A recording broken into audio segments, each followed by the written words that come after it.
What's up, YouTube? It's your boy Red Crimson Gaming once again. Let me apologize ahead of time. Once again, I'm at work and I'm in my car and I'm recording, so I apologize for the audio. So let's get into the story. I have some more Switch 2 performance, and I know you guys are tired of hearing about the Switch 2 performance. Some of y'all love the videos about the Switch performance. Some of y'all do not. But I'm going to go ahead and get into it anyway. So now, check this out. There's nothing you guys probably never heard before, but I have to go ahead and let the world know anyway. So, Nintendo Switch 2 performance. 3.1 teraflops docked, outperforms Steam Deck. Do you hear that, guys? The Switch 2 outperforms the Steam Deck, as it should. It's a system that's coming out in 2025 versus the several-year-old Steam Deck. It makes sense. No brainer. I know Nintendo was going to make it more powerful than the Steam Deck. So this video pretty much should shut those Steam Deck users up about, the Switch 2, the Switch is underpowered. The Steam Deck is so much better. And even when the Switch 2 comes out, that's going to be underpowered and the Steam Deck is going to be better. Shut the hell up. So now that we all know that the Nintendo Switch 2 is going to be more powerful than the Steam Deck, now what? The rug has been removed from underneath the Steam Deck fans' feet. You have no more ground to stand on. The solid ground is gone. Anyway, rumored Nintendo Switch 2 performance details. 3.1 teraflops docked, 1.71 teraflops in handheld, outperforming Steam Deck but slower than the Xbox Series S. Nintendo Switch 2 performance 3.1 teraflops docked, outperforms the Steam Deck. Rumors suggest the Nintendo Switch 2 could be officially revealed on January 16th. So this must be an old post, guys, but anyway, they got to post this new. With the new details emerging about its performance, the hybrid console is expected to reach 3.1 teraflops when docked, outperforming the Steam Deck but still falling behind the Xbox Series S. Performance details. A recent leak from the FamiBoards forum reveals key information about the Switch 2's performance.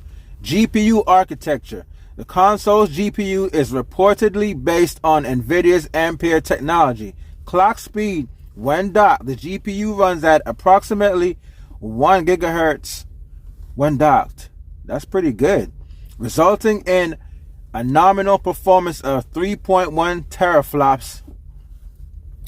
Clock speed in handheld, however, the GPU clocks down to 561 megahertz, reducing the graphics performance to 1.71 teraflops. RAM. The console is expected to feature 12 gigabytes of RAM, memory bandwidth, 102 gigabytes. LPDDR5 RAM is significantly slower than the 224 gigabytes memory of the Xbox Series S. Comparison with competitors. Here's how the Nintendo Switch 2 stacks up. Nintendo Switch 2, as I said before, when docked is 3.1 teraflops. Nintendo Switch 2 in handheld mode is 1.71 teraflops. Steam Deck is 1.6 teraflops.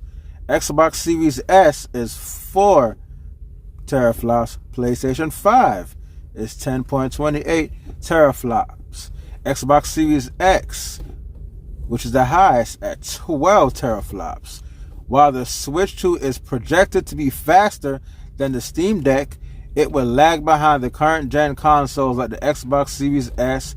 The Switch 2 is expected to feature an upscaling technology similar to NVIDIA's DLSS to help games perform better. Now, okay guys, on paper, yeah, it may sound, well, I wouldn't say sound bad, but on paper, pretty much they're saying the Switch 2 is going to be slower than the current consoles on the market, which makes sense. It's still a handheld, guys, but in reality, the Switch 2 performance the speed, the loading times will be almost instantaneous, just like the console. It'll be just as fast. It's going to be faster than the Steam Deck. It's going to be faster than the current Switch, which is a significant jump, and I'm pretty sure the whole world will be okay with that. Even the current Switch, I think the load times was pretty good. Even now, today, January 2025, there's always room for improvement. I have no problems with the Switch loading time. It loads pretty fast to me. It's good.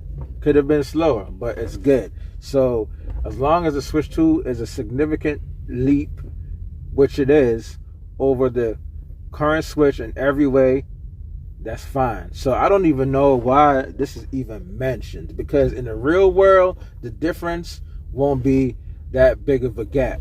Now, what has technology taught us nowadays? Teraflops doesn't mean anything. Not because one console has more teraflops than the other doesn't mean it's a better console, it's a better looking console. Teraflops are just numbers used to boast, to make it seem like that said console with a higher teraflops will push out more raw graphical power over its competitor that may have lower teraflops. Teraflops is just numbers to scare you. In the real world performance, teraflops does not mean anything. The Switch is using newer, more modern architecture, so the games will look identical to the PS5 and the Series X. I can promise you that. I can almost guarantee that. The current Switch is weaker than the PS4 and the Xbox One, but it got a lot of Xbox One and PS4 Pro, and the game pretty much look the same. Yeah, the frame rate may be 30 FPS cut in half, but the fact of the matter is the Switch was getting current gen games ported to it. So imagine the more powerful Switch 2, what it's capable of doing. So I'm glad Nintendo's getting back in a power game. They're giving you just enough. And with the DLSS and Nintendo's own patent for DLSS, the games are going to look and run great. I just want all my games to run in 60 FPS minimum. I think the Switch should push past 60 FPS, because especially if we're going to have Call of Duty on the system, 120 should probably be the max. That's all we need. But we'll see how it all works out. I just think 60 FPS should be the bare minimum, but it shouldn't stop at 60 FPS. And that's another thing. I've never seen anybody really mention the refresh rate of what the Switch 2 will be. And that's pretty significant in 2025, because we have these consoles that are capable of running max 120 frames per second, and not every game runs in 120 FPS, but the Switch 2 should be capable of running higher frame rates, even probably higher than 120 FPS, to be honest with you. And we all know it's not going to be for every game, but whatever game that needs to run 120 FPS, I think Nintendo should design, or developers should design their games around 120 FPS. For example, Call of Duty is a game on consoles, the current gen consoles, that runs in 120 FPS. So we'll see what happens when the Switch 2 drops. But yeah, that's the news I have for you guys today as far as the GPU power of a Nintendo Switch. So it's set in stone that the Switch 2 is more powerful than the Steam Deck. Like and subscribe.